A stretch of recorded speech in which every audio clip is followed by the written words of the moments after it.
जय हिंद दोस्तों। इस वीडियो में हम मोहन राकेश की एक कहानी है, एक और ज़िंदगी, उसका पाठ करेंगे। एक और ज़िंदगी मोहन राकेश की एक कहानी है और इस कहानी में कोई शुरुआत, कोई मध्य, कोई अंत, कोई उत्कर्ष, ये सब चीज़ें नहीं हैं। कहानी कहीं से भी शुरू हो गई है और इसमें कोई घटनाएं नहीं हैं, खाली स्थितियां हैं। स्थिति प्रधान कहानी है। और जो नई कहानी की कहानियां हैं, नई कहानी आंदोलन की जो कहानियां हैं, जिसमें मोहन राकेश हैं, जिनकी कहानी है एक और ज़िंदगी, कमलेश्वर की है खोई हुई दिशाएं, मन्नू भंडारी की कहानी है यही सच है, ऐसे गुल की बन्नो, ऐसे करके बहुत सारी कहानियां हैं। मित्रों मरजानी है कृष्ण सोबते की, वो सब कहानियां नई कहानी आंदोलन की हैं, जिसमें कथानक जो है वो टूट जाता है। यानी कोई शुरुआत हो, मध्य हो, अंत हो, कोई उद्देश्य हो, ऐसा नहीं होता है। वो स्वाभाविक रूप में जो घटनाएं हुई हैं या होती हैं उनको बताया जाता है, उनका वर्णन भर कर दिया जाता है बस। तो उसी में से एक कहानी है एक और ज़िंदगी मोहन राकेश की। तो इसे पढ़ते हैं। और उस एक क्षण के लिए प्रकाश के हृदय की धड़कन जैसे रुकी रही। कितना विचित्र था वह क्षण, आकाश से टूटकर गिरे हुए नक्षत्र जैसा। कोहरे के वक्ष में एक लकीर से खींचकर वह क्षण सहसा व्यतीत हो गया। कोहरे में से गुजरकर जाती हुई आकृतियों को उसने एक बार फिर ध्यान से देखा। क्या यह संभव था कि व्यक्ति की आंखें इस हद तक उसे धोखा दें? तो जो कुछ वह देख रहा था वह यथार्थ ही नहीं था। कुछ ही क्षण पहले जब वह कमरे से निकलकर बालकनी पर आया था, तो क्या उसने कल्पना में भी यह सोचा था कि आकाश में और छोर तक फैले हुए कोहरे में गहरे पानी की निचली सतह पर तैरती हुई मछलियों जैसी जो आकृतियां नजर आ रही हैं, उनमें कहीं वे दो आकृतियां भी होंगी? मंदिर वाली सड़क से आते हुए दो कोहरीले रंगों पर जब उसकी नज़र पड़ी, तब भी क्या उसके मन में कहीं ऐसा अनुमान जागा था? फिर भी न जाने क्यों उसे लग रहा था जैसे बहुत समय से, बल्कि कई दिनों से वह उनके वहाँ से गुजरने की प्रतीक्षा कर रहा हो, जैसे कि उन्हें देखने के लिए ही वह कमरे से निकलकर बालकनी पर आया हो और उन्हीं को ढूंढती हुई उसकी आंखें मंदिर वाली सड़क की तरफ मुड़ी हों। यहाँ तक कि वह धानी और आंचल और नीली नेकर के रंग भी जैसे उसके पहचाने हुए हों और कोहरे के विस्तार में वह उन दो रंगों को ही खोज रहा हो। वैसे उनका आकृतियों के बालकनी के नीचे पहुंचने तक उसने उन्हें पहचाना नहीं था, परंतु एक क्षण में सहसा वे आकृतियां इस तरह उसके सामने स्पष्ट हो उठीं, जैसे जड़ता के क्षण के अवचेतन की गहराई में डूबा हुआ कोई विचार एकाएक चेतना की सतह पर कौंध गया हो। नीली नेकर वाली आकृति घूमकर पीछे की तरफ देख रही थी। क्या उसे भी कोहरे में किसी की खोज थी? और किसके? प्रकाश का मन हुआ कि उसे आवाज़ दें, मगर उसके गले से शब्द नहीं निकले। कोहरे का समुद्र अपनी गंभीरता में खामोश था, मगर उसकी अपनी खामोशी एक ऐसे तूफान की तरह थी जो हवा न मिलने से अपने अंदर ही घुमड़ कर रह गया हो।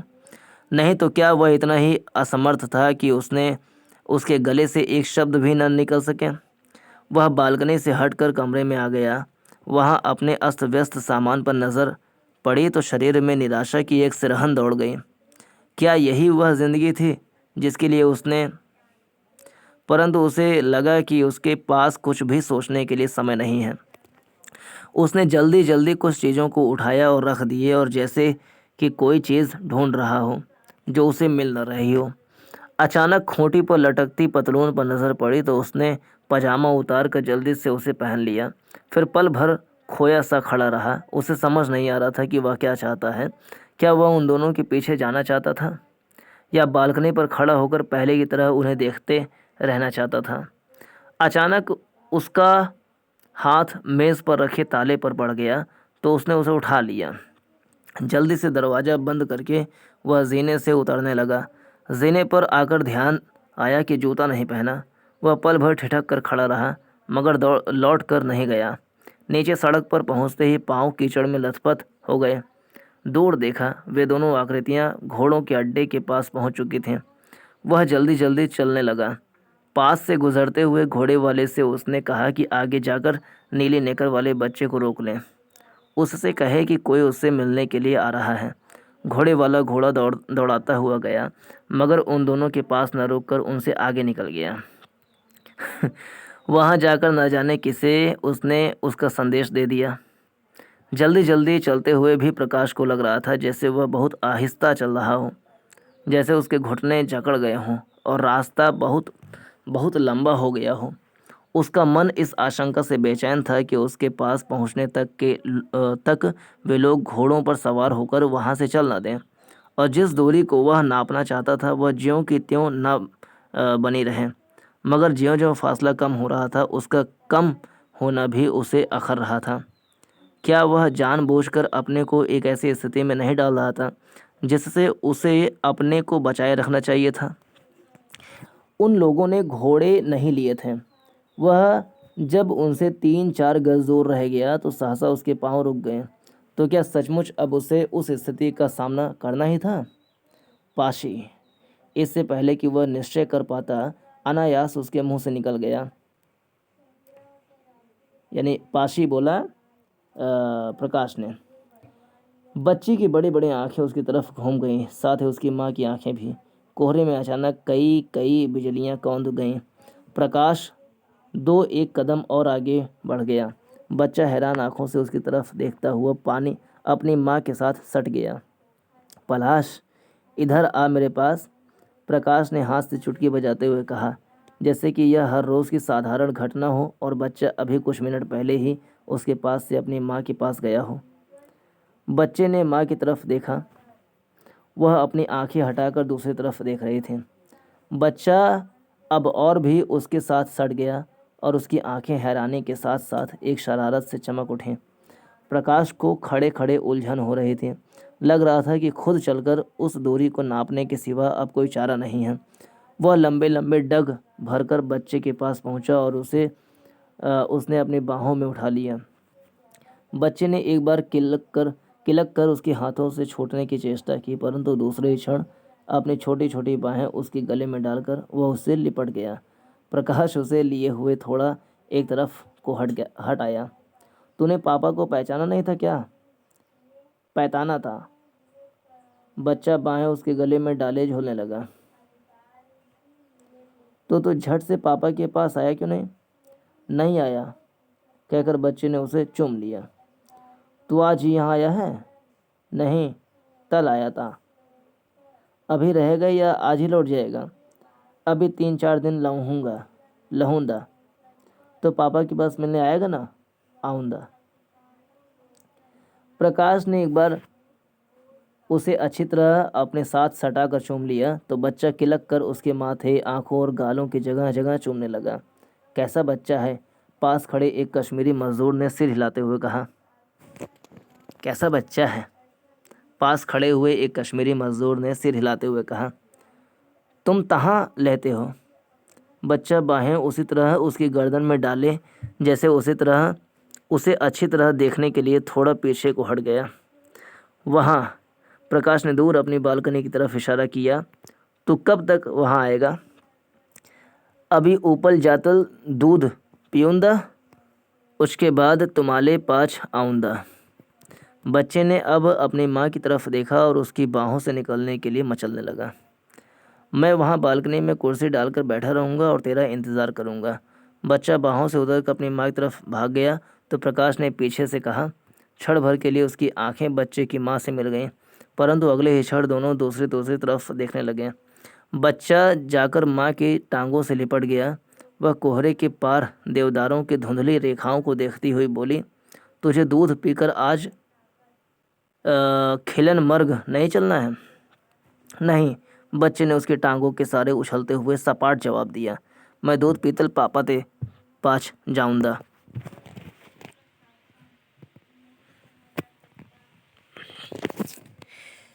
3 दिन 3 रातों से आकाश घिरा था। कोहरा धीरे धीरे इतना घना हो गया था कि बालकनी से आगे कोई रूप, कोई रंग नजर नहीं आता था।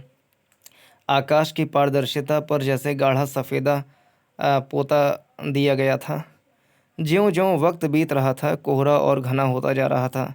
कुर्सी पर बैठे हुए प्रकाश को किसी-किसी क्षण महसूस होने लगता, जैसे वह बालकनी पहाड़ियों से घिरे हुए विस्तार में न होकर अंतरिक्ष के किसी रहस्यमय प्रदेश में बनी हो। नीचे और ऊपर केवल आकाश ही आकाश हो। अतल में बालकनी की सत्ता अपने में पूर्ण और स्वतंत्र एवं लोक की तरह हो।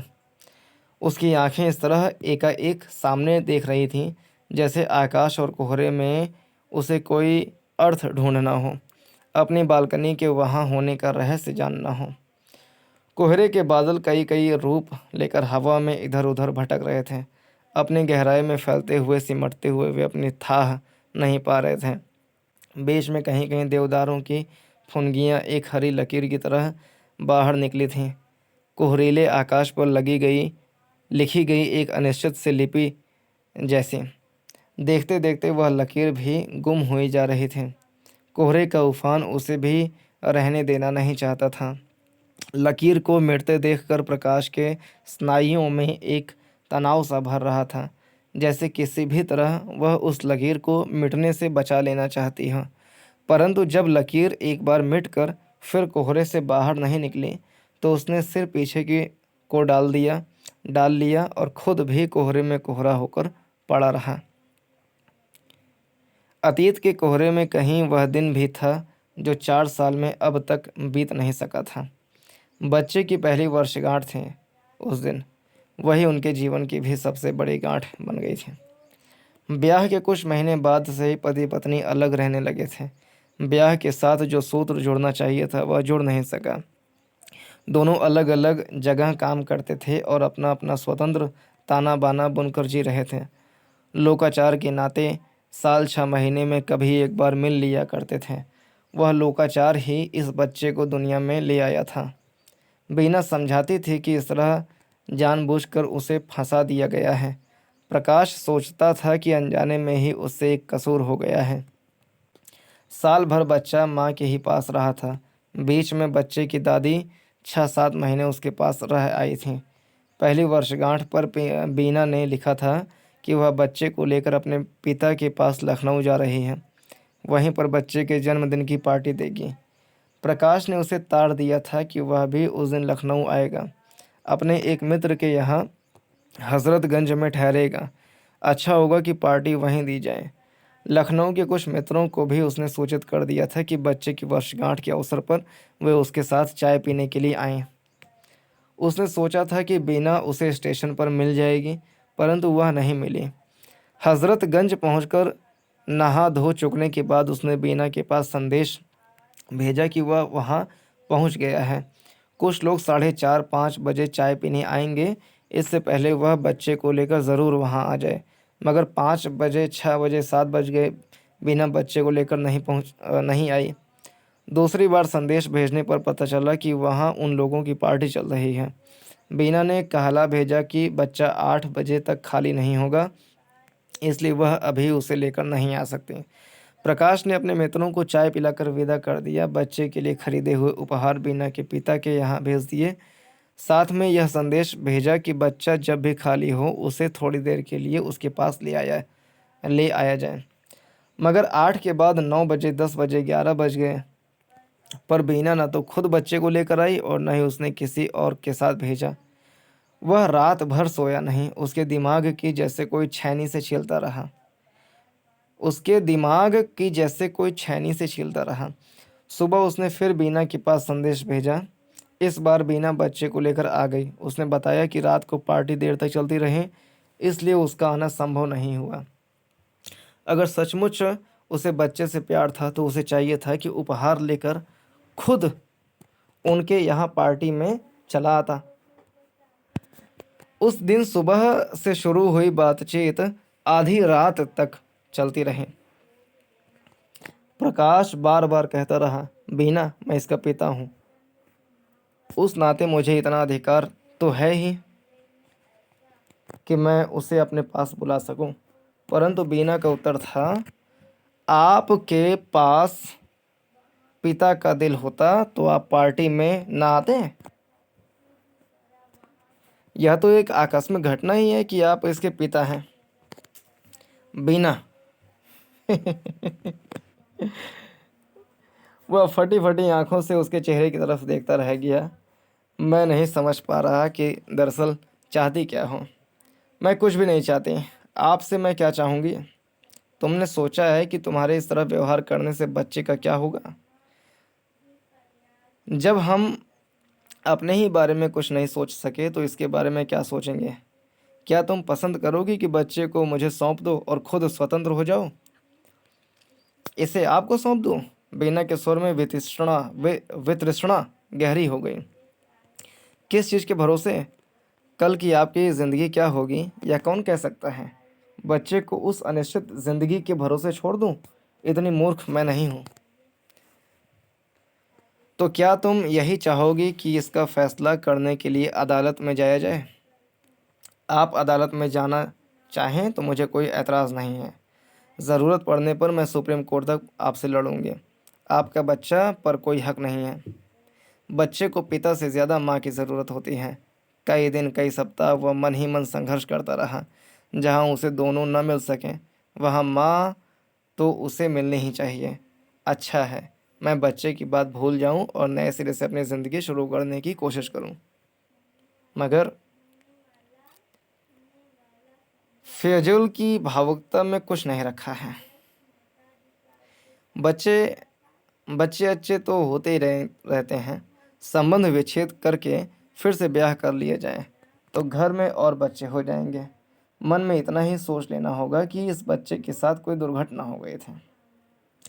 सोचने सोचने में दिन सप्ताह और महीने निकलते गए। मन में आशंका उठती, क्या सचमुच पहले की ज़िंदगी को मिटाकर इंसान नए सिरे से ज़िंदगी शुरू कर सकता है? ज़िंदगी के कुछ वर्षों को वह एक दुःस्वप्न की तरह बोलने का प्रयत्न कर सकता है। कितने इंसान हैं कि जिनकी ज़िंदगी कहीं न कहीं किसी न किसी दोराहे से गलत दिशा की तरफ भटक जाती हैं। क्या उचित यह नहीं कि इंसान उस रास्ते को बदल कर अपने को सही दिशा में ले जाए? आखिर आदमी के पास एक ही तो ज़िंदगी होती है, प्रयोग के लिए भी और जीने के लिए भी। तो क्यों आदमी एक प्रयोग की असफलता को ज़िंदगी की असफलता मान ले? कोर्ट में कागज़ पर हस्ताक्षर करते समय छत के पंखे से लटका टकरा कर एक प्रयोग के लिए एक भी प्रयोग आखिर आदमी के पास एक ही तो ज़िंदगी होती है, प्रयोग के लिए भी और जीने के लिए भी। तो क्यों आदमी एक प्रयोग की असफलता को ज़िंदगी की असफलता मान ले? कोर्ट में कागज़ पर हस्ताक्षर करते समय छत के पंखे से टकराकर एक चिड़िया का बच्चा नीचे आ गिरा। हाय, चिड़िया मर गई, किसी ने कहा। मरी नहीं, अभी जिंदा है, कोई और बोला। चिड़िया नहीं है, चिड़िया का बच्चा है, किसी तीसरे ने कहा। नहीं, चिड़िया है, नहीं, चिड़िया का बच्चा है, इसे उठाकर बाहर हवा में छोड़ दो। नहीं नहीं नहीं, यहीं पड़ा रहने दो, बाहर इससे कोई बिल्ली बिल्ली खा जाएगी। पर यह यहाँ आया किस तरह? जाने किस तरह रोशनदान के रास्ते आ गया होगा। बेचारा कैसे तड़प रहा है। शुक्र है पंखे ने इसे काट नहीं दिया। काट दिया होता तो बल्कि अच्छा था। अब इस तरह लुंजे पंखों से बेचारा क्या जिएगा। तब तक पति पत्नी दोनों ने कागज़ पर हस्ताक्षर कर दिए थे। बच्चा उस समय कोर्ट के अहाते में कौवों के पीछे भागता हुआ किलकारियां भर रहा था। वहां आसपास के धूल उड़ रही थी और चारों तरफ मटियाली सी धूप फैली थी। फिर दिन, सप्ताह और महीने, 2.5 साल गुजर जाने पर भी वह फिर से ज़िंदगी शुरू करने की बात तय नहीं कर पाया था। उस बीच बच्चा 3 बार उससे मिलने के लिए आया था। वह नौकर के साथ आता और दिन भर उसके पास रहकर अंधेरा होने पर लौट जाता। पहली बार वह उससे शर्माता रहा था, मगर बाद में उससे हिल मिल गया था। वह बच्चे को लेकर घूमने चला जाता, उसे आइसक्रीम खिलाता, खिलौने ले देता। बच्चा जाने के वक्त हठ करता, अभी नहीं, दाऊंदा, दूध पीतल दाऊंदा, थान थातल दाऊंदा। जब बच्चा इस तरह की बात कहता तो उसके अंदर कोई चीज़ दुखने लगती। उसका मन होता था कि नौकर को झिड़क कर वापस भेज दें और बच्चे को कम से कम रात भर के लिए अपने पास रख लें। जब नौकर बच्चे से कहता, बाबा चलो अब देर हो रही है, तो उसका मन एक हताश आवेश से कांपने लगता और बहुत मुश्किल से वह अपने को संभाल पाता।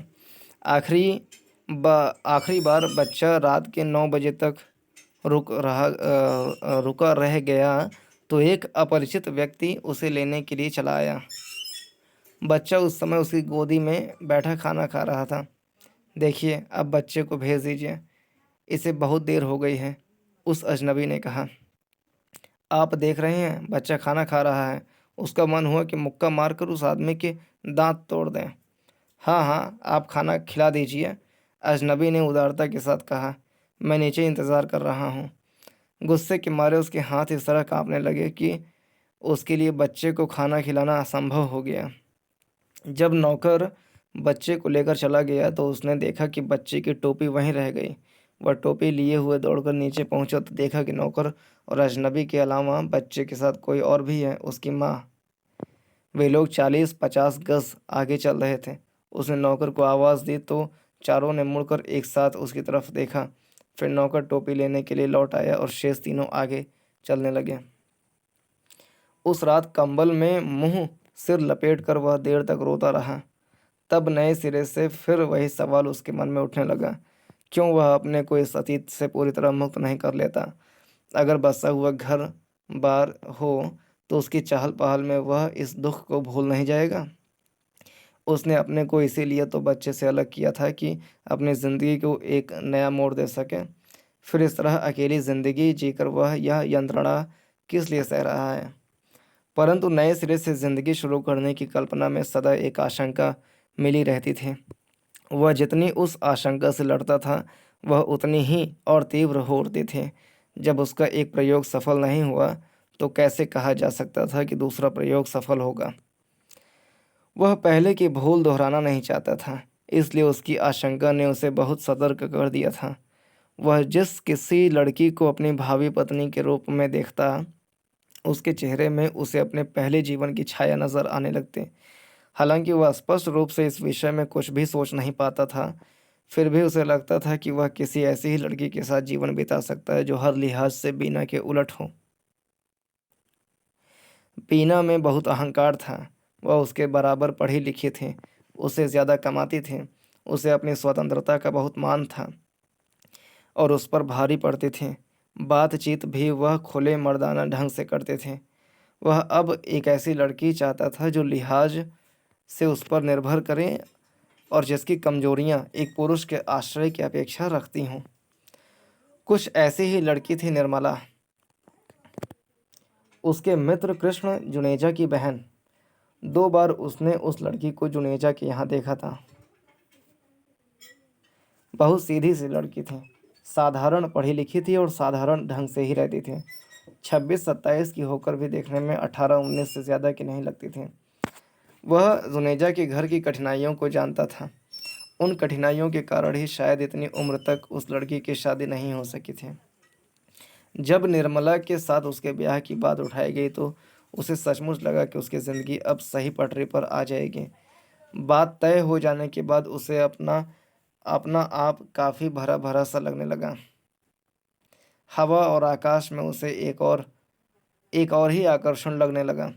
निर्मला ब्याह कर घर में आई भी नहीं थी कि वह शाम को लौटते हुए फूलों की बेनियां खरीद कर घर लाने लगा। अपना पहला घर उसे छोटा लगने लगा, इसीलिए उसने एक बड़ा घर ले लिया और नया फर्नीचर खरीद कर उसे सजा दिया। पास में ज़्यादा पैसे नहीं थे, फिर भी कर्ज लेकर उसने निर्मला के लिए कितना कुछ बनवा डाला। निर्मला हंसती हुई उसके घर में आई, मगर वह एक ऐसी हंसी थी जो हंसने का मौका न रहने पर भी थमने में नहीं आती थी। पहले कु... पहले कुछ दिनों पहले कुछ दिन तो वह समझ नहीं सका था कि वह हंसी क्या है। निर्मला कभी भी बिना बात के हंसना शुरू कर देती और देर तक हंसती रहती। वह हैरान होकर उसे देखता रहता। 3-4 साल के बच्चे भी वैसे आकस्मिक ढंग से नहीं हंसते थे जैसे वह हंसते थे। कोई उसके सामने गिर जाए या कोई चीज़ किसी के हाथ से गिरकर टूट जाए तो उसके लिए अपनी हंसी रोकना असंभव हो जाता था। ऐसे में लगातार 10-10 मिनट तक वह हंसी से बेहाल रहती थी। वह उसे समझाने की चेष्टा करता कि ऐसी बातों पर नहीं हंसा जाता, तो निर्मला को और भी हंसी छूटती। वह उसे डांट देता तो वह उसी आकस्मिक ढंग से बिस्तर पर लेटकर हाथ पैर पटकती हुई रोने लगती, चिल्ला चिल्ला कर अपनी मरी हुई माँ को पुकारने लगती और अंत में बाल बिखेर कर देवी बन जाती और घर घर को शाप देने लगती। कभी अपने कपड़े फाड़कर इधर उधर छिपा देती, अपने गहने जूतों के अंदर संभाल देती, कभी अपने बाह पर फोड़े की कल्पना करके दो दो दिन उसके दर्द से कराहती रहती और फिर सहसा स्वस्थ होकर कपड़े धोने लगती और सुबह से शाम तक कपड़े धोती रहती। जब मन शांत होता तो मुंह गोल किए वह अंगूठा चूसने लगती। उठते बैठते खाते पीते प्रकाश के सामने निर्मला के तरह तरह के रूप आते रहते और उसका मन एक अंधे कुएं में भटकने लगता। रास्ता चलते हुए उसके मन में एक शून्य सा घिर आता और वह भौचक्का सा सड़क के किनारे खड़ा होकर सोचने लगता कि वह घर से क्यों आया और कहाँ जा रहा है। उसका किसी से मिलने या कहीं भी आने जाने को मन न होता। कई बार वह बिल्कुल जड़ होकर होकर देर देर तक एक ही जगह खड़ा या बैठा रहता। एक बार सड़क पर चलते हुए वह खंबे से टकराकर नाली में गिर गया। एक बार बस पर चढ़ने की कोशिश में नीचे गिर जाने से उसकी बुशर्ट पीछे से फट गई और वह इससे बेखबर दूसरी बस में चढ़कर आगे चल दिया। उसे पता तब चला जब किसी ने रास्ते में उससे कहा, जेंटलमैन, तुम्हें घर जाकर कपड़े बदल लेने चाहिए। उसे लगता जैसे वह जी न रहा हो, अंदर ही अंदर घुट रहा हो। क्या यही वह जिंदगी थी जिसे पाने के लिए उसने इतने साल अपने से संघर्ष किया था?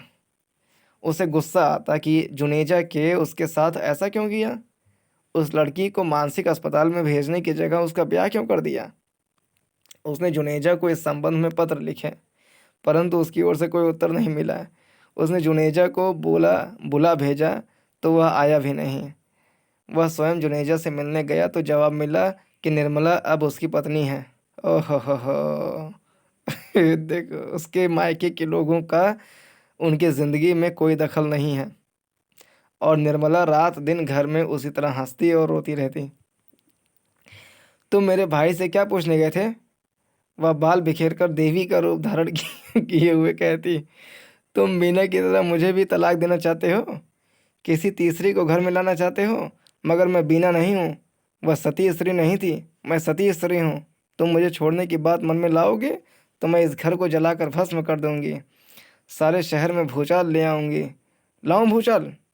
और बाहें फैलाकर वह चिल्लाने लगती, आ भूचाल, मैं सती स्त्री हूँ, तो इस घर की ईंट से ईंट बजा दे, आ। वह उसे शांत करने की वह उसे शांत करने की चेष्टा करता तो वह कहती, देखो, तुम मुझसे दूर रहो, मेरे शरीर को हाथ मत लगाओ, मैं सती स्त्री हूँ। मैं सती स्त्री हूँ, देवी देवी हूँ। तुम मेरा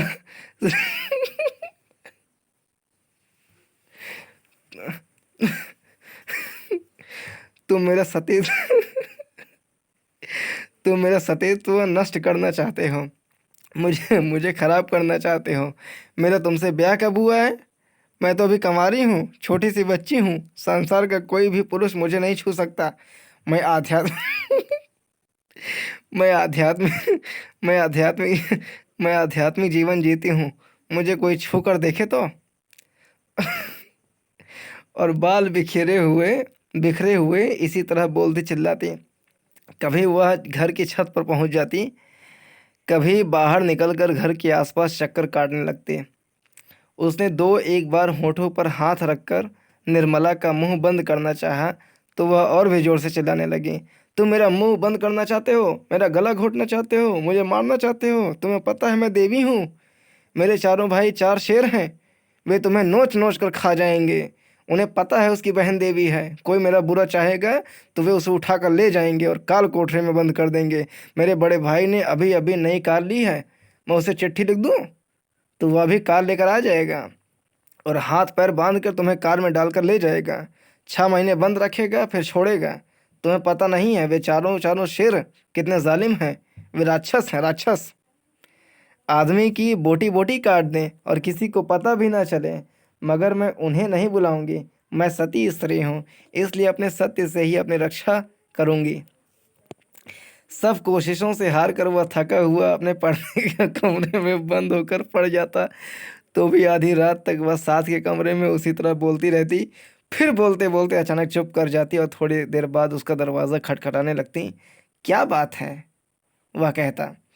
इस कमरे में मेरी सांस रुक रही है। निर्मला जवाब देती। दरवाज़ा खोलो, मुझे अस्पताल जाना है, इस समय सो जाओ। वह कहता है। सुबह तुम जहाँ कहोगी वहाँ ले चलूँगा।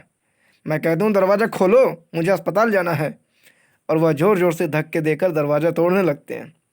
वह दरवाज़ा खोल देता तो वह तो वह हंसती हुई इसके सामने आ जाती। तुम्हें हंसी किस बात की आ रही है? वह कहता। तुम्हें लगता है मैं हंस रही हूँ? निर्मला और भी जोर से हंसने लगती। यही हंसी नहीं, रोना है, रोना। तुम अस्पताल चलना चाहती हो? क्यों? अभी तुम कह रही थी। मैं अस्पताल जाने के लिए कहाँ कह रही थी? मैं तो कह रही थी कि मुझे उस कमरे में डर लगता है, मैं यहाँ तुम्हारे पास सोऊंगी। देखो निर्मला, इस समय मेरा मन ठीक नहीं है, तुम बाद में चाहे मेरे पास आ जाना, मगर इस समय थोड़ी देर। मैं कहती हूँ मैं अकेली उस कमरे में नहीं सो सकती। मेरे जैसे छोटी सी बच्ची क्या कभी अकेली सो सकती है? तुम छोटी बच्ची नहीं हो निर्मला। तो तुम्हें मैं बड़ी नजर आती हूँ? एक छोटी सी बच्ची को बड़ी कहते हो? तुम्हारे दिल को कुछ नहीं होता, इसलिए कि तुम मुझे अपने पास सुलाना नहीं चाहते। मगर मैं यहाँ से नहीं जाऊँगी, तुम्हें मुझे अपने साथ सुलाना पड़ेगा। मैं विधवा हूँ जो अकेली सोऊंगी? मैं सुहागिन स्त्री हूँ। कोई सुहागिन क्या कभी अकेले सोती है? मैं भावरे लेकर तुम्हारे घर में आई हूँ, ऐसे ही उठाकर नहीं लाई हूँ। देखती हूँ तुम कैसे मुझे उस कमरे में भेजते हो। और वह उसके पास लेटकर उसे लिपट जाती है। कुछ देर जब उसके स्नायु शांत हो चुकते तो लगातार उसे चूमती हुई कहती। मेरा सुहाग, मेरा चांद, मेरा राजा, मैं तुम्हें कभी अपने से अलग रख सकती हूँ? तो मेरे साथ 136 साल की उम्र तक जियोगे। मुझे वह वर मिला है कि मैं 136 साल की उम्र तक सुहागिन रहूंगी। जिसकी भी मुझसे शादी होती वह 136 साल की उम्र तक जीता। तुम देख लेना मेरी बात सच निकलती है या नहीं। मैं सती स्त्री हूँ, और सती स्त्री के मुंह से निकली बात कभी झूठ नहीं होती। तुम सुबह मेरे साथ अस्पताल चलोगी? क्यों? मुझे क्या हुआ है जो मैं अस्पताल जाऊंगी? मुझे तो आज तक कभी सिर दर्द भी नहीं हुआ, मैं अस्पताल क्यों जाऊंगी? एक दिन प्रकाश उसके लिए कई किताबें खरीद लाया। उसने सोचा था कि शायद पढ़ने से निर्मला के मन को एक दिशा मिल जाए और वह धीरे धीरे अपने मन के अंधेरे से बाहर निकलने लगे। मगर निर्मला ने उन किताबों को देखा तो मुंह बिचकाकर एक तरफ हटा दिया। ये किताबें मैं तुम्हारे पढ़ने के लिए लाया हूँ, उसने कहा। मेरे पढ़ने के लिए? निर्मला हैरानी के साथ बोली। मैं इन किताबों को पढ़कर क्या करूँगी? मैंने तो मार्क्सवाद, मनोविज्ञान और सभी कुछ 14 साल की उम्र में ही पढ़ लिया था। अब इतनी बड़ी होकर मैं ये किताबें पढ़ने लगूंगी? और उसके पास से उठकर अंगूठा चूसते हुए वह दूसरे कमरे में चली गई। पापा! कोहरे के बादलों से भटका मन सहसा बालकनी पर लौट आया। खिलन मर्ग की सड़क पर बहुत से लोग घोड़े दौड़ाते जा रहे थे। एक धुंधले चित्र की बुझी बुझी आकृतियां, जैसे कुछ वैसे ही बुझी बुझी आकृतियां क्लब से बाजार की तरफ आ रही थीं। बाईं तरफ बर्फ से ढकी पहाड़ी की एक चोटी कोहरे के बाहर निकल गई आई थी, और जाने किधर से आती धूप की एक किरण ने जिसे जगमगा दिया था। कोहरे में भटके कुछ पक्षी उड़ते हुए उस चोटी के सामने आ गए तो सहसा उनके पंख सुनहरे हो उठे। तरफ रहती बाईं तरफ बर्फ से ढकी हुई पहाड़ी की एक चोटी कोहरे से बाहर निकल आई थी, और जाने किधर से आती धूप की एक किरण जिसे जगमगा दिया था। कोहरे में भटके कुछ पक्षी उड़ते हुए उस चोटी के सामने आ गए तो सहसा उनके पंख सुनहरे हो उठे। मगर अगले ही क्षण वे फिर धुंधल के में खो गए। प्रकाश कुर्सी से उठ खड़ा हुआ और झांक कर नीचे सड़क की तरफ देखने लगा। क्या वह आवाज़ पलाश की नहीं थी? मगर सड़क पर दूर तक वैसी कोई आकृति दिखाई नहीं दे रही थी। आंखों से टूरिस्ट होटल से गेट तक जाकर वह लौट आया और गले में हाथ रख कर जैसे निराशा की चुभन को रोके हुए फिर कुर्सी पर बैठ गया। 10 के बाद 11, 12 और फिर 1 बज गया और बच्चा नहीं आया। क्या बच्चे के पहले जन्मदिन की घटना आज फिर दोहराई जानी थी? पापा। प्रकाश ने चौंक कर फिर सिर उठाया। वही कोहरा और वही धुंधली सुनसान सड़क, दूर घोड़ों की टापें और धीमी चाल से उस तरफ से आता एक कश्मीरी मजदूर। क्या वह आवाज़ उसे अपने कानों में अंदर से सुनाई दे रही थी? तभी कानों के अंदर दो नन्हे पैरों की आवाज़ भी गूंज गई और उसके बहुत पास बच्चे का स्वर किलक उठा, पापा। साथ ही दो नन्ही बाहें उसके गले से लिपट गईं और बच्चे के झंडूले बाल उसके होठों से छू गए। प्रकाश ने बच्चे के शरीर को सिर से पैर तक छू लिया, फिर उसके माथे और आंखों को हल्के से चूम लिया। तो मैं जाऊं? पलाश। एक भूली हुई मगर परिचित आवाज़ ने प्रकाश को फिर चौंका दिया। उसने घूमकर पीछे देखा। कमरे के दरवाजे के बाहर बीना दाईं तरफ न जाने किस चीज़ पर आंखें गड़ाए खड़ी थी।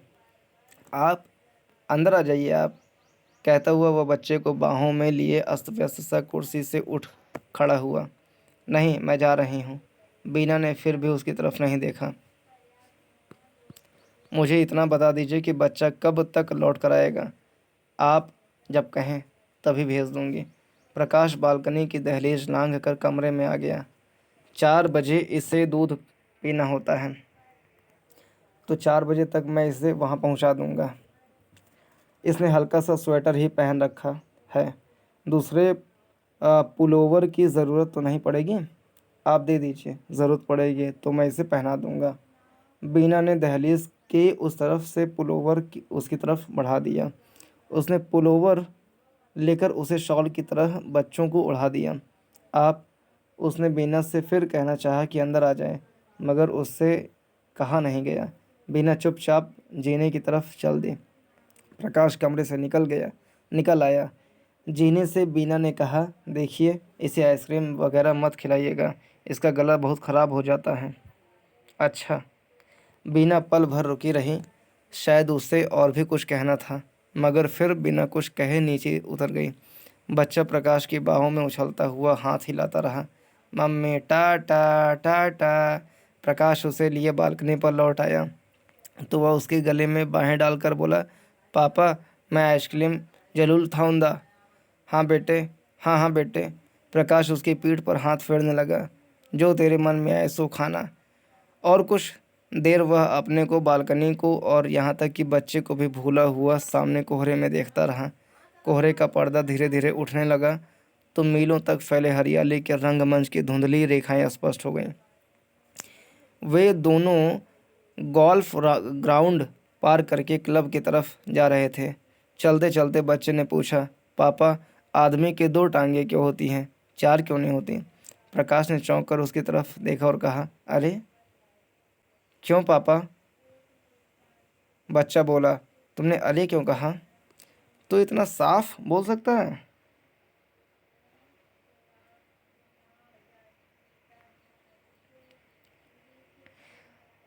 तो अब तक तुतला कर क्यों बोल रहा था? प्रकाश ने उसे बाहों में उठाकर एक अभियुक्त की तरह सामने कर लिया। बच्चा खिलखिला कर हंसा। प्रकाश को लगा कि यह वैसी ही हंसी है जैसी कभी वह स्वयं हंसा करता था। बच्चे के चेहरे की रेखाओं से भी उसे अपने बचपन के चेहरे की याद हो आई। उसे लगा जैसे एकाएक उसका 30 साल पहले का चेहरा उसके सामने आ गया हो। वह खुद उस चेहरे के सामने एक अभियुक्त की तरह खड़ा हो। मम्मी तो ऐसे ही अच्छा लगता है। मम्मी तो ऐसे ही अच्छा लगता है, बच्चे ने कहा। क्यों? मेले तो नहीं पता। तुम मम्मी से पूछ लेना। तेरी मम्मी तुझे ज़ोर से हंसने से भी मना करती हैं। प्रकाश को वे दिन याद आए जब उसके खिलखिलाकर हंसने पर बीना कानों पर हाथ रख लिया करती थी। बच्चे की बाहें उसकी गर्दन के पास कस गईं। हाँ, वह बोला, मम्मी कहती है अच्छे बच्चे जोल से नहीं हंसते। प्रकाश ने बाहों से उतार दिया। बच्चा उसकी उंगली पकड़े घास पर चलने लगा। क्यों पापा? उसने पूछा। अच्छे बच्चे जोल से क्यों नहीं हंसते?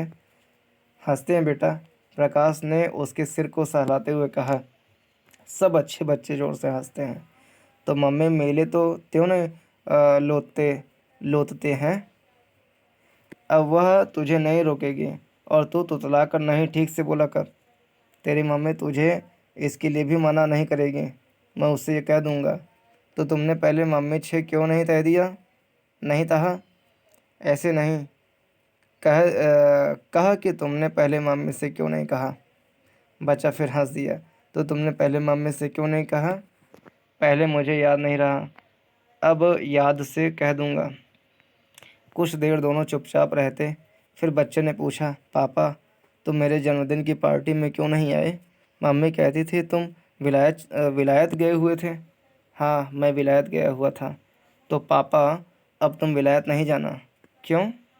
मेरे को अच्छा नहीं लगता। विलायत जाकर तुम्हारी शक्ल और ही तरह की हो गई है। प्रकाश एक रूखी सी हंसी हंसा। कैसी हो गई है शक्ल? पता नहीं कैसी हो गई है। पहले दूसरी तरह की थी, अब दूसरी तरह की है। दूसरी तरह की कैसे? पता नहीं। पहले तुम्हारे बाल काले काले थे, अब सफ़ेद सफ़ेद हो गए हैं। तो इतने दिन मेरे पास नहीं आया, इसलिए मेरे बाल सफ़ेद हो गए हैं। बच्चा इतने ज़ोर से हंसा कि उसके कदम लड़खड़ा गए। पापा तुम विलायत गए थे, उसने कहा था। मैं तुम्हारे पास कैसे आता? मैं क्या अकेला विलायत जा सकता हूँ? क्यों नहीं जा सकता? तो इतना बड़ा तो है। मैं सचमुच बड़ा हूँ ना पापा? बच्चा ताली बजाता हुआ बोला।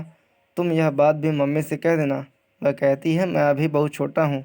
मैं छोटा नहीं हूँ ना पापा? नहीं, तू छोटा कहाँ है? प्रकाश मैदान में दौड़ने लगा। अच्छा, भाग कर मुझे पकड़। बच्चा अपनी छोटी छोटी टांगें पटकता हुआ दौड़ने लगा। प्रकाश को फिर अपने बचपन की याद आई। उसे दौड़ते देखकर तब एक बार किसी ने कहा था, अरे यह बच्चा कैसे टांगे पटक पटक कर दौड़ता है, इसे ठीक से चलना नहीं आता क्या? बच्चे की उंगली पकड़े प्रकाश क्लब के बार रूम में दाखिल हुआ तो बारमैन अब्दुल्ला उसे देखकर दूर से मुस्कुराया। साहब के लिए 2 बोतल बियर, उसने पास खड़े बैठ से कहा। साहब आज अपने साथ एक मेहमान को लाया है, बच्चे के लिए एक गिलास पानी दे दो। प्रकाश ने काउंटर के पास रुक कर कहा, मुझे प्यास लगी है, खाली पानी। अब्दुल्ला बच्चे के गालों को प्यार से सहलाने लगा। और सब दोस्तों को तो साहब बियर पिलाता और इस चेहरे को खाली पानी। और पानी की बोतल खोलकर वह गिलास में पानी डालने लगा। जब वह गिलास बच्चे के मुंह के पास ले गया तो बच्चे ने यह अपने हाथ में ले लिया। मैं अपने आप पीऊँगा, उसने कहा। मैं छोटा थोड़ी ही हूँ, मैं तो बड़ा हूँ। तो बड़ा है? अब्दुल्ला हंसा। अब तो मुझे पानी देकर मैंने गलती की है। बड़े लोगों को तो मैं बियर ही पिलाता हूँ। बियर क्या होता है? बच्चे ने मुंह से गिलास हटाकर पूछा। बियर होता नहीं, होती है। अब्दुल्ला ने झुक कर उसे चूम लिया। तुझे पिलाऊं क्या? नहीं, कहकर बच्चे ने अपनी बाहें प्रकाश की तरफ फैला दी। प्रकाश उसे लेकर ढ्योड़ी की तरफ चला तो अब्दुल्ला भी उन दोनों के साथ साथ बाहर चला गया। किसका बच्चा है साहब? उसने कहा। मेरा लड़का है, कहकर प्रकाश बच्चे को सीढ़ी से नीचे उतारने लगा। अब्दुल्ला हंस दिया। साहब बहुत खुशदिल आदमी है, उसने कहा। क्यों? अब्दुल्ला हंसता हुआ सिर हिलाने लगा। आपका भी जवाब नहीं है। प्रकाश कुछ कहने को हुआ मगर अपने को रोककर बच्चे को लिए हुए आगे चल दिया। अब्दुल्ला ड्योढ़ी में रुककर पीछे से सिर हिलाता रहा। बैरा शेर मोहम्मद अंदर से निकल कर आया तो वह और भी खुलकर हंस दिया। क्या बात है? अब्दुल्ला किसी तरह हंसी पर काबू पाकर बोला। किस साहब का जवाब नहीं? उस साहब का।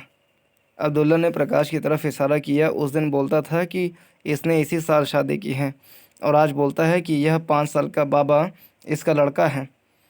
जब आया था तो अकेला था और आज इसके लड़का भी हो गया। प्रकाश ने एक बार घूमकर तीखी नज़र से उसकी तरफ देख लिया। अब्दुल्ला एक बार फिर खिलखिला उठा। ऐसा खुजदिल आदमी मैंने आज तक नहीं देखा। पापा घास हरी क्यों होती है, लाल क्यों नहीं होती? क्लब से निकलकर प्रकाश ने बच्चे को एक घोड़ा किराए पर ले दिया था। लेनिन मार्ग को जाने वाली पगडंडी पर वह खुद उसके साथ साथ पैदल चल रहा था। घास के रेशमी फैलाव पर कोहरे का आकाश इस तरह झुका था जैसे अंदर की उमड़ती वासना उसे अपने को उस पर दबा देने के लिए विवश कर रही हो। बच्चा उत्सुक आंखों से आसपास की पहाड़ियों और सामने से बहकर जाती पानी की पतली धार को देख रहा था।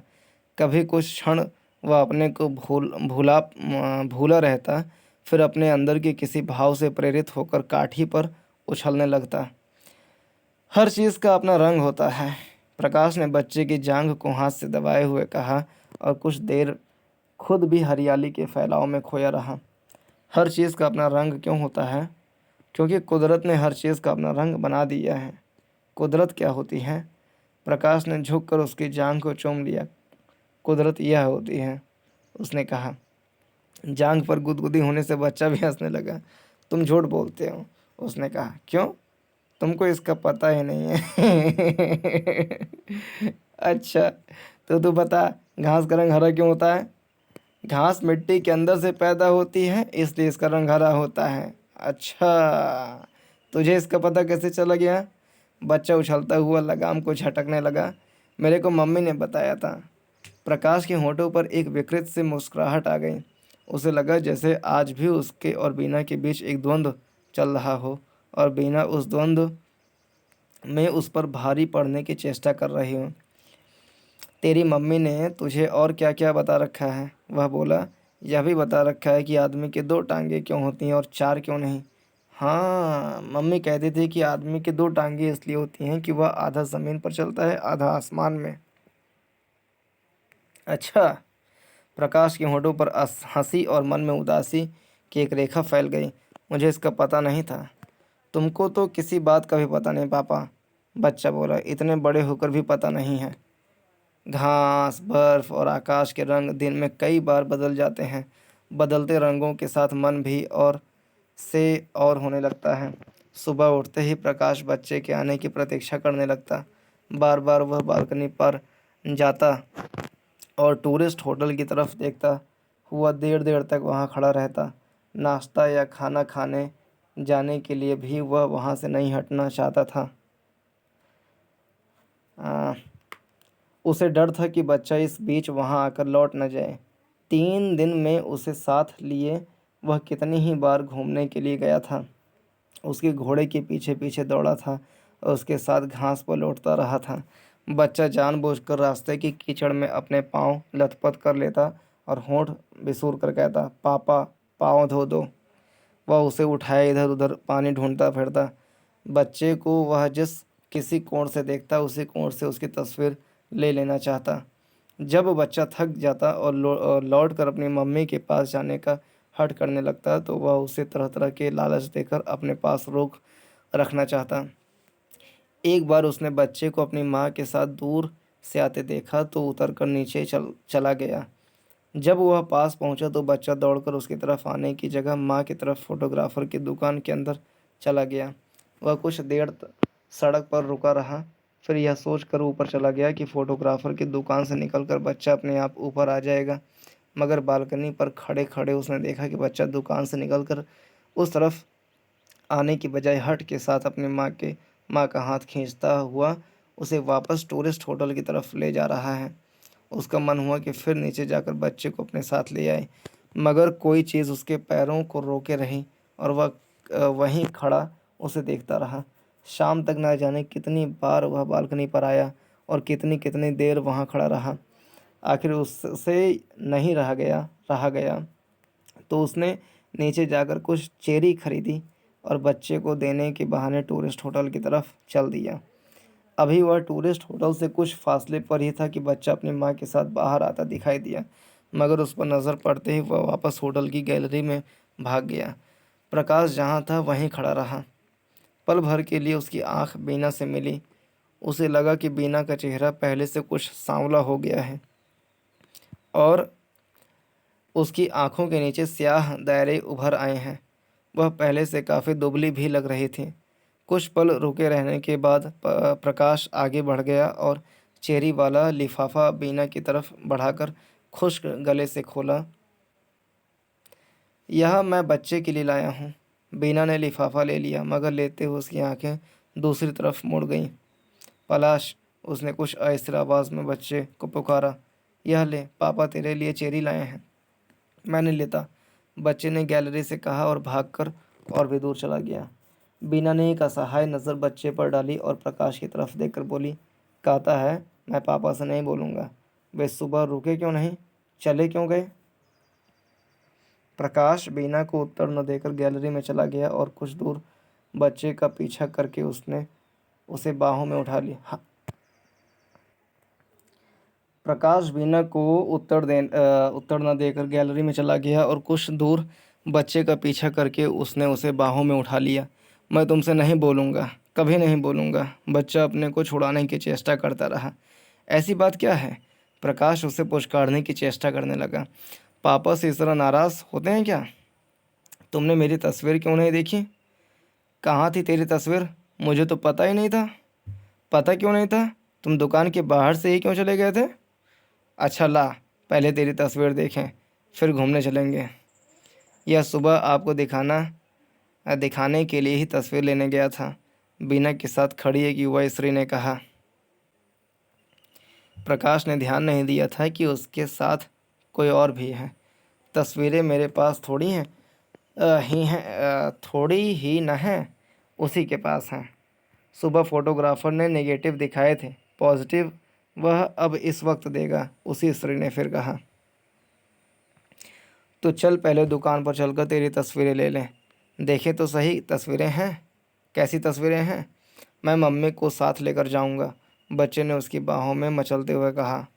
हाँ हाँ, तेरी मम्मी भी साथ आ रही हैं, कहते हुए प्रकाश ने एक बार बीना की तरफ देख लिया। बीना होंठ दांतों में दबाए आंखें झपक रही थी। वह चुपचाप उसके साथ चल दी। फोटोग्राफर की दुकान में दाखिल होते ही बच्चा प्रकाश की बाहों से उतर गया और फोटोग्राफर से बोला, मेरे पापा को मेरी तस्वीरें दिखाओ। फोटोग्राफर ने तस्वीरें निकालकर मेज़ पर फैला दी तो बच्चा एक एक तस्वीर उठाकर प्रकाश को दिखाने लगा। देखो पापा, यह वही तस्वीर है न जहाँ से तुमने कहा था सारा कश्मीर नज़र आता है। और यह तस्वीर भी देखो जो तुमने मेरी घोड़े पर बैठे हुए उतारी थी। 2 दिन से बिल्कुल साफ बोल रहा है। बीना बीना के साथ की युवा स्त्री ने कहा। कहता है पापा ने कहा है तू बड़ा हो गया है, इसलिए अब तुतला कर मत बोला कर। प्रकाश कुछ न कहकर तस्वीरें देखता रहा। फिर 10 का एक नोट निकालकर फोटोग्राफर को देते हुए कहा, इसमें से आप अपने पैसे काट लीजिए। फोटोग्राफर पल भर असमंजस में उसे देखता रहा, फिर बोला, पैसे तो अभी आप ही के मेरी तरफ निकलते हैं। फोटोग्राफर पल भर असमंजस में उसे देखता रहा, फिर बोला, पैसे तो अभी आप ही के मेरी तरफ निकलते हैं। मैम साहब ने जो 20 रुपये दिए थे उनमें से 1 रुपये अभी बचते होंगे, कहें तो अभी हिसाब कर दूं? नहीं, रहने दीजिए, हिसाब बाद में हो जाएगा, कहकर प्रकाश ने नोट वापस जेब में रख लिया और बच्चे की उंगली पकड़े दुकान से बाहर निकल आया। कुछ कदम चलने पर पीछे से बीना का स्वर सुनाई दिया, यह आपके साथ घूमने जा रहा है। हाँ, प्रकाश ने थोड़ा चौंक कर पीछे देख लिया। मैं अभी थोड़ी देर में इसे वापस छोड़ जाऊंगा। देखिए, आपसे एक बात कहनी थी। कहिए। बीना पल भर कुछ सोचती हुई चुप रही, फिर बोली, इसे ऐसी कोई बात मत बताइएगा जिससे यह। प्रकाश को लगा जैसे कोई ठंडी चीज़ उसके स्नायुओं से छूट गई हो। उसकी आंखें झुक गईं और उसने धीरे से कहा, नहीं, मैं ऐसी कोई बात इससे नहीं कहूँगा। उसे खेद हुआ कि एक दिन पहले जब बच्चा हट करके कह रहा था कि पापा और पिताजी एक ही व्यक्ति को नहीं कहते। पापा को पापा कहते हैं, पिताजी को मम्मी के पापा को पापा को पापा कहते हैं और पिताजी मम्मी के पापा को। तो वह क्यों उसकी गलतफहमी दूर करने की कोशिश करता रहा। वह अकेला बच्चों के साथ क्लब की सड़क पर चलने लगा तो कुछ दूर जाकर बच्चा सहसा रुक गया। हाँ, कहाँ जा रहे हैं पापा? उसने पूछा। पहले क्लब चल रहे हैं, उसने कहा, वहाँ से घोड़ा लेकर आगे घूमने जाएंगे।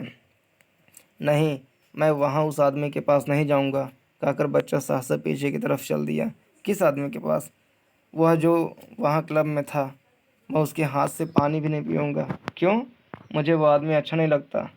प्रकाश पल भर बच्चे को देखता रहा, फिर उसकी तरफ मुड़ आया। हाँ, हम उस आदमी के पास नहीं चलेंगे, उसने कहा। मुझे भी बाद में अच्छा नहीं लगता। बहुत दिनों के बाद उस रात प्रकाश को गहरी नींद आई। ऐसी नींद जिसमें सपने दिखाई न दें, उसके लिए लगभग भूली हुई चीज़ हो चुकी थी। फिर भी जागने पर उसे अपने में ताजगी का अनुभव नहीं हुआ।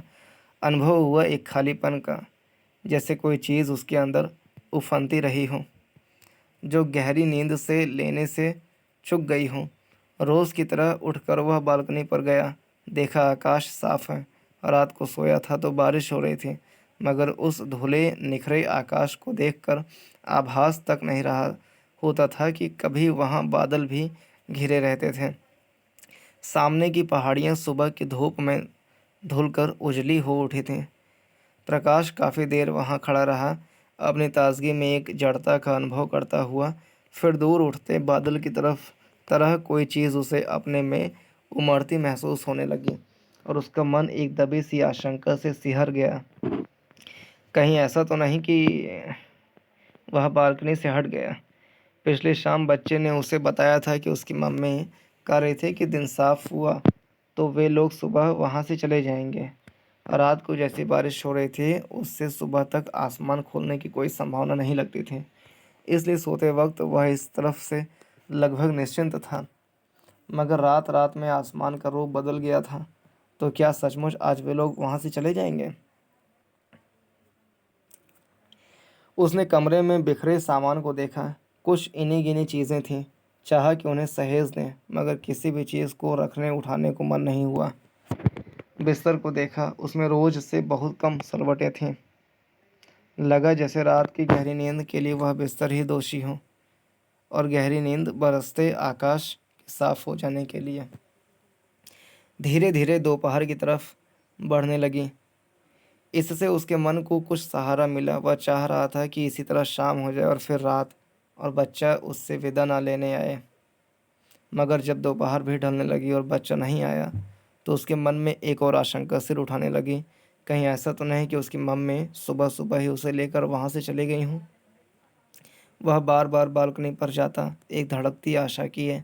बार बार टूरिस्ट होटल की सड़क पर नज़र दौड़ाता और पहले से अधिक अस्थिर होकर कमरे में लौट आता। उसके धमनियों में लहू की हर बूंद उत्कंठित और व्याकुल थी। उसने सुबह से कुछ खाया नहीं था, इसलिए भूख भी उसे परेशान कर रही थी।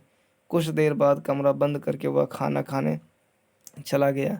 बड़े बड़े कौर निगल कर किसी तरह दो रोटियां गले से उतारी और जल्दी से वापस चला आया। मगर उतनी देर भी कमरे से बाहर रहना उसे एक अपराध सा लग रहा था। लौटते हुए उसने सोचा कि उसे खुद जाकर टूरिस्ट होटल से बाहर से पता कर लेना चाहिए। मगर सड़क की चढ़ाई चढ़ते हुए उसने दूर से देखा, बिना बच्चे के साथ उसकी बालकनी के नीचे सड़क पर खड़ी थी। वह तेज़ चलकर उनके पास पहुंच गया, मगर बच्चे ने उसकी तरफ नहीं देखा। वह अपनी माँ का हाथ खींचता हुआ किसी चीज़ के लिए हट कर रहा था। प्रकाश ने उसकी बाँह हाथ में ले ली तो वह बाँह छुड़ाने के लिए ज़मीन पर लौटने लगा।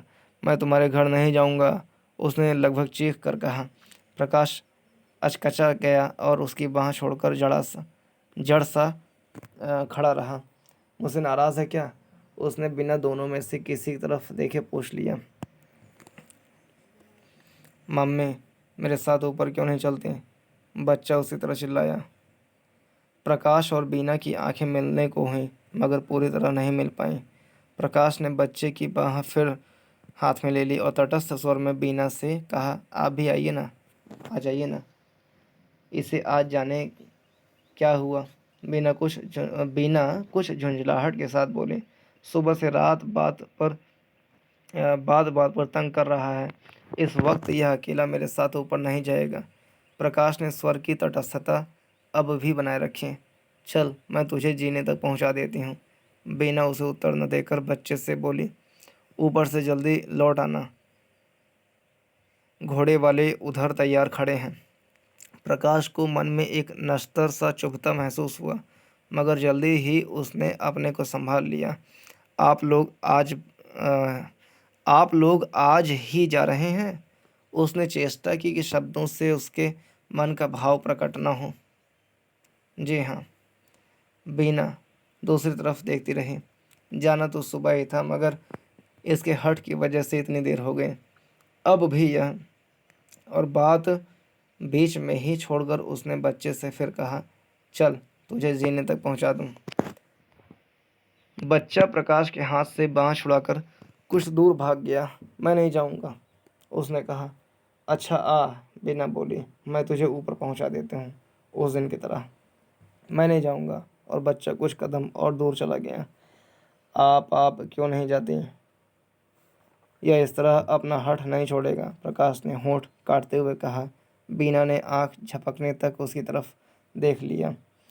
उस दृष्टि में एक तीखा चुभता सा भाव था, मगर आंख झपकने के साथ ही वह भाव धुल गया और उसने अपने को सहेज लिया। उसके चेहरे पर एक दृढ़ता आ गई और उसने बच्चे को बाहों में उठा लिया। चल, मैं तेरे साथ चलती हूँ, उसने कहा। बच्चे का रुआंसा भाव हंसी में बदल गया और उसने माँ के गले में बाहें डाल दी। प्रकाश उनसे आगे आगे जीना चढ़ने लगा। ऊपर पहुंचकर बीना ने बच्चे को बाहों से उतार दिया और कहा, ले अब मैं जा रही हूँ। नहीं, बच्चे ने उसका हाथ पकड़ लिया। तुम यहीं रहो, बैठ जाइए ना। प्रकाश ने कुर्सी पर पड़ी दो एक चीज़ें जल्दी से हटा दी और कुर्सी बीना की तरफ बढ़ा दी। बीना कुर्सी पर न बैठकर चारपाई के कोने पर बैठ गई। तभी बच्चे का ध्यान न जाने किस चीज़ ने खींच लिया। वह उन दोनों को छोड़कर बालकनी में चला गया और वहां से उचक कर सड़क को की तरफ देखने लगा। प्रकाश कुर्सी के पीठ पर हाथ रख के जैसे खड़ा था वैसे ही खड़ा रहा। बिना चारपाई के कोने में और भी सिमट कर दीवार की तरफ देखने लगे। असावधानी के एक क्षण में उनकी आंखें मिल गईं तो बीना ने अपनी पूरी शक्ति संचित करके पूछ लिया, कल इसकी जेब में कुछ रुपए मिले थे, वे आपने रखे थे? हाँ, प्रकाश ने अटकते स्वर से कहा। सोचा था उनसे यह कोई चीज़ बनवा लेगा।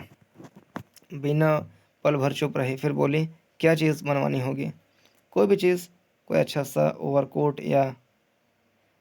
कुछ देर फिर चुप्पी रही। फिर बीना ने पूछ लिया, कैसा कोट बनवाना होगा? कैसा भी, जैसा इसे अच्छा लगे या जैसा आप ठीक समझें। कोई ख़ास तरह का कपड़ा लेना हो तो बता दीजिए। खास कपड़ा कोई नहीं, कैसा भी हो। कोई ख़ास रंग? नहीं, हाँ नीले रंग का हो तो ज़्यादा अच्छा है। कहकर प्रकाश को थोड़ा अफसोस हुआ। उसे पता था बीना को नीले रंग पसंद नहीं है। बच्चा उछलता हुआ बालकनी से लौट आया और बीना का हाथ पकड़कर बोला, अब चलो।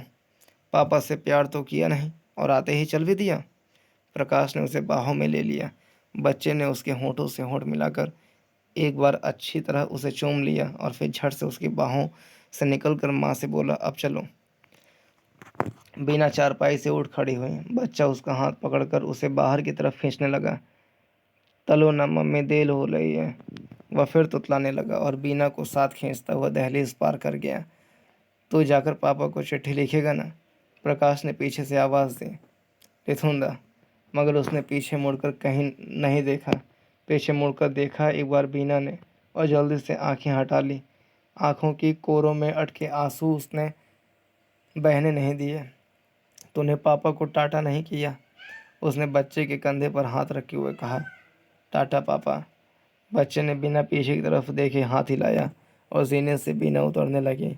आधे जीने से फिर उसकी आवाज़ सुनाई दी। पापा का धल अच्छा है मम्मी, हमारा धल अच्छा है। पापा ते धल में तो कुछ छामान ही नहीं है। तू अब चुप करेगा कि नहीं? बीना ने उसे झड़क दिया। जो मुंह में आता है बोलता जाता है।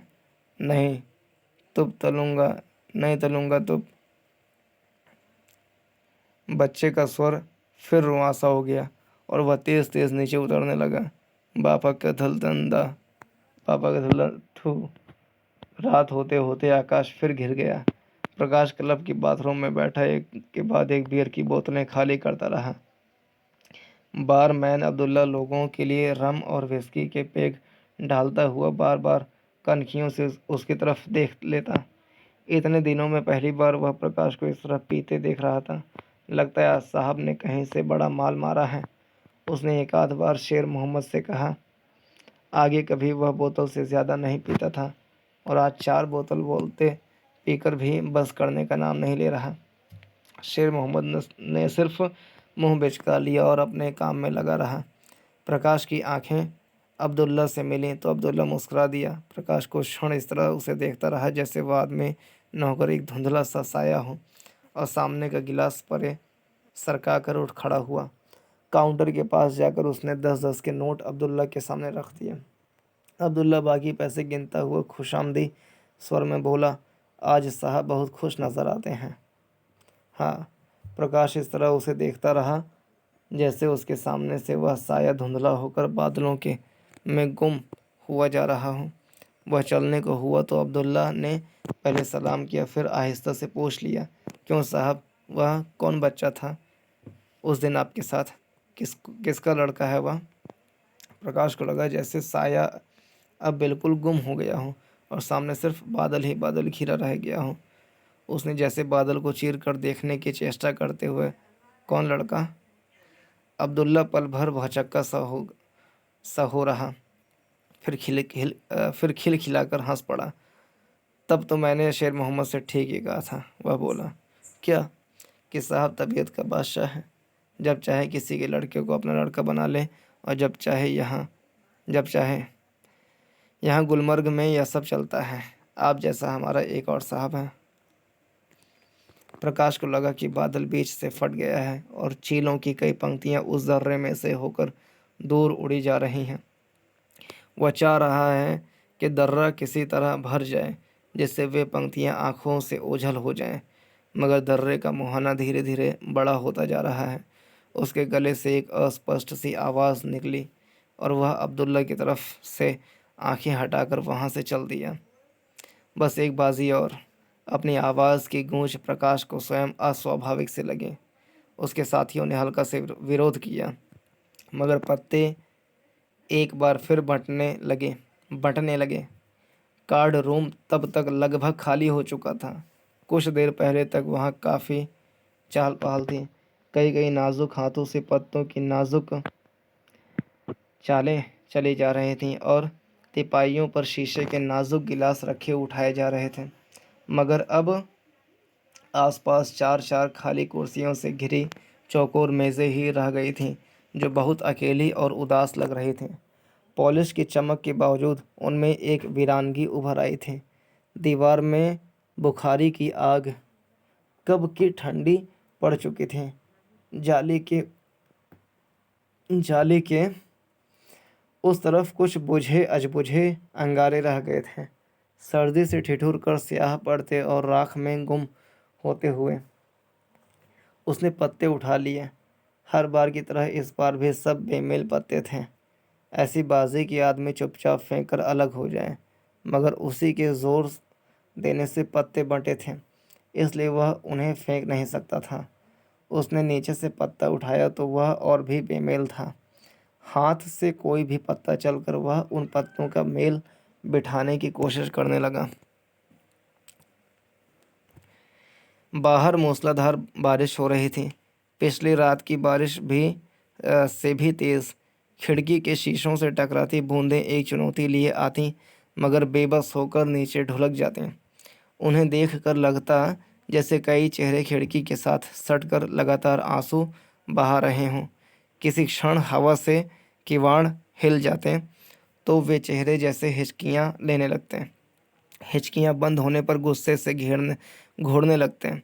उन चेहरों के पीछे घना अंधेरा था, जहाँ लगता था कोई चीज़ छटपटाती हुई दम तोड़ रही है। डिक्लेयर। प्रकाश चौंक गया। उसके हाथ के पत्तों में अब भी कोई मेल नहीं था। इस बार भी उसे फुल हैंड देना था। पत्ते फेंककर उसने पीछे टेक लगा ली और फिर खिड़की से सटे चेहरों को देखने लगा। तुम बहुत खुशकिस्मत आदमी हो प्रकाश।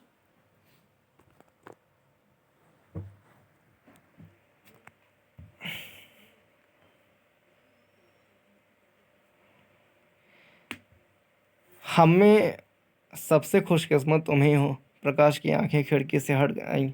पत्ते उठाकर रख दिए गए और मेज़ पर हार जीत का हिसाब किया जा रहा था। हिसाब करने वाला आदमी ही उससे कह रहा था, कहते हैं ना, जो पत्तों में बदकिस्मत हो वह ज़िंदगी में खुशकिस्मत होता है। अब देख लो, सबसे ज़्यादा तुम ही हारे हो, इसलिए मानना पड़ेगा कि सबसे खुशकिस्मत आदमी तुम ही हो। प्रकाश ने अपने नाम के आगे लिखे जोड़ को देखा। पल भर के लिए उसकी धड़कन बढ़ गई।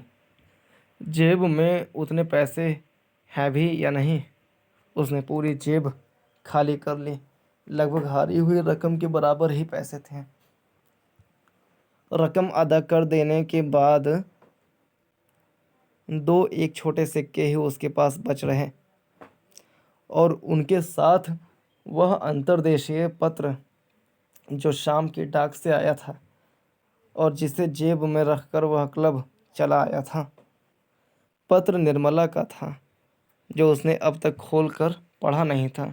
जेब में पड़े पड़े वह काफ़ी मुचड़ गया था। निर्मला के अक्षरों पर नज़र पड़ते ही उसके कई कई चेहरे उसके सामने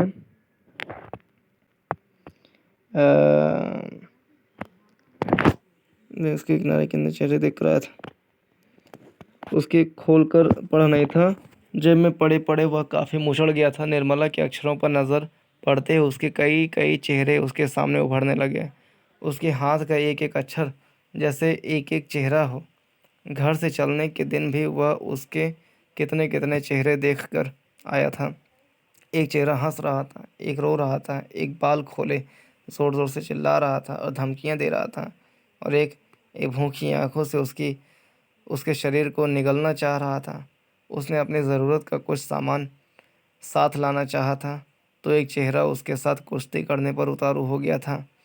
निर्मला, उसने हताश होकर कहा था, तुम्हें इस तरह गुत्थम गुत्था होते शर्म नहीं आती?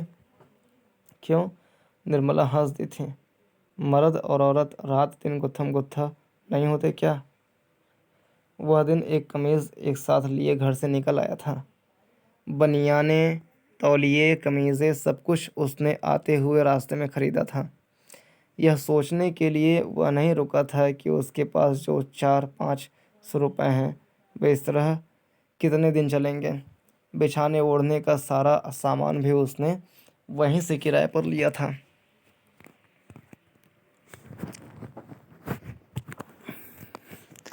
और वहाँ आने के चौथे पाँचवें दिन से ही निर्मला के पत्र आने शुरू हो गए थे।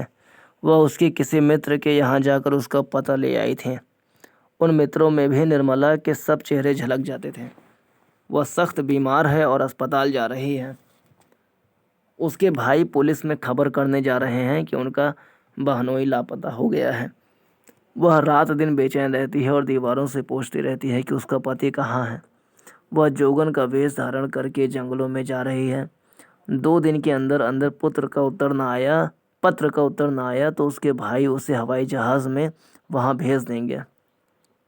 उसके छोटे भाई ने उसे बहुत पीटा है कि वह अपने खसम के पास क्यों नहीं जाती। अंतर्देशीय पत्र प्रकाश की अंगुलियों में मसल गया था। उसे फिर से जेब में रखकर वह उठ खड़ा हुआ। बाहर ड्योढ़ी में कुछ लोग खड़े थे, इस इंतज़ार में कि बारिश रुके तो वहाँ से चलें। उनके बीच से होकर वह बाहर निकल आया। आप इस बारिश में कहाँ जा रहे हैं? किसी ने पूछ लिया। उसने उत्तर नहीं दिया और चुपचाप कच्चे रास्ते पर चलने लगा। सामने नीडोज़ होटल की बत्तियां जगमगा रही थीं। बाकी सब तरफ दाएं बाएं और ऊपर नीचे अंधेरा ही अंधेरा था। क्लब के अहाते से निकलकर वह सड़क पर पहुंचा तो पानी और तेज़ हो गया। उसका सिर पूरा भीग गया था और पानी की धीरे धारें गर्दन से होकर कमीज़ के अंदर जा रही थीं। हाथ पैर सुन्न हो रहे थे, फिर भी आंखों में एक जलन सी महसूस हो रही थी। कीचड़ से लथपथ जूता चलने में आवाज़ करता तो शरीर में कोई चीज़ झंझना जाती। तभी एक नई सिहरन उसके शरीर में दौड़ गई। उसे लगा कि वह सड़क पर अकेला नहीं है, कोई और भी अपने नन्हे नन्हे पाँव पटकता उसके साथ चल रहा है। रास्ते की नाली पर बना लकड़ी का पुल पार करते हुए उसने घूमकर पीछे देख लिया। उसके साथ साथ चल रहा था एक भीगा कुत्ता, कान झटकता हुआ, खामोश और अंतर्मुख।